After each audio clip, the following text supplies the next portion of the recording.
berbuat baiklah kepada orang tua kalian. Nanti anak-anak kita berbuat baik sama kita. Kalau kita tidak berbuat baik sama orang tua kita, nanti anak-anak kita Allah kirim yang durhaka dengan kita. Betapa banyak anak-anak yang kita sayang waktu kecil, ketika dia sudah tua, kita sudah tua, anak-anak sudah besar, kita sakit, tidak ada yang peduli dengan kita. Ya. Banyak tuh orang-orang tua yang kayak gitu itu. Menyesal melahirkan anaknya itu. Setelah dia terbaring sakit, tidak ada satupun anak yang datang. Bahkan ada satu syekh itu bercerita, jadi ada dua orang tua itu, suami istri, sudah nenek-nenek. Qadarullah meninggallah istrinya. Secara otomatis karena sudah tua bapaknya ini harus ikut kepada anak yang paling tua kan gitu, dibandingkan kepada anak-anak yang muda-muda karena semua sudah kawin. Akhirnya kemudian orang tua ini ngikut kepada anak yang paling tua. Sehari dua hari tidak ada masalah, seminggu dua minggu tidak ada masalah, sebulan dua bulan mulai ada masalah.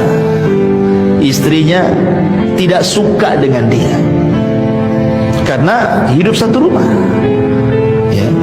Entah kenapa istrinya kemudian ngomong sama suaminya setelah perdebatan yang panjang, meminta supaya bapaknya jangan tinggal di dalam rumah katanya. Lah kebetulan di samping rumah itu ada kamar khusus untuk sopir.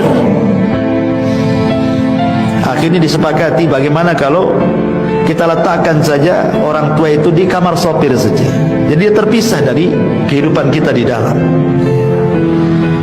Akhirnya anaknya yang paling tua ini membujuk kakek orang tuanya dan mengatakan sebaiknya bapak tinggal di luar saja. Itu ruangan lebih bagus, cahaya matahari masuk, angin juga masuk, macam-macam alasannya. Orang tua paham, namanya sudah tua, sebenarnya paham, tidak mau berdebat saja dia. Ya. Akhirnya dibersihkanlah itu kamar supir itu, diletakkan di situ.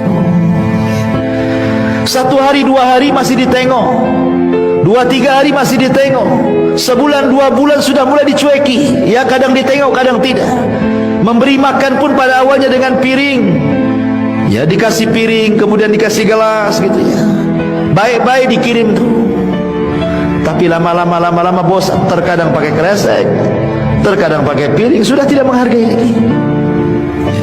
Sampai pada waktunya setelah berbulan-bulan, beberapa bulan, tidak sampai 1 tahun dia di rumah, di kamar supir itu, akhirnya sakit parah karena tidak pernah dibersihkan dengan bau busuk yang luar biasa di situ. Meninggallah kemudian ayahnya, meninggal. Uququl walidain. Coba bayangkan. Lah ketika di hari ayahnya meninggal nih, akhirnya kemudian cucunya, anak daripada anak tertuanya ini, kemudian ikutlah membersihkan kamar itu karena mau ditempati supir lagi, dibersihkan. Ketika masuk bau busuk yang luar biasa di dalam itu, sampah berserakan, gak pernah disapu gitu. Lah anaknya ini kan punya anak, artinya cucu daripada si kakeknya yang meninggal tuh, masih kecil ya, sekitar 8 atau 7 tahunan.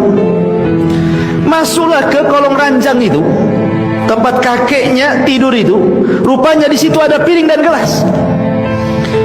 Kemudian diambillah piring dan gelas itu, tiba-tiba dipeluknya. Kemudian ayahnya mengatakan, nak lempar nak, itu piring kakekmu itu, dia sudah meninggal, sudah nggak ada gunanya, kotor nak katanya. Tapi anak ini tidak mau melepaskan. Entah kenapa, mungkin Allah buat dia bicara dan mengatakan, tidak, aku ingin jadikan gelas dan piring ini untuk menyuapi engkau wahai ayahku jika engkau sakit, tidak sebagaimana kakek yang kau tidak pernah suapi dia katanya. Subhanallah. Diingatkan sama anaknya yang umur 7 tahun. Bagaimana dia bisa ngomong begitu kalau Allah tidak bicara? Coba Allah yang buat bicara anak itu ngomong begitu. Kadang anak-anak segitu kan polos ngomongnya.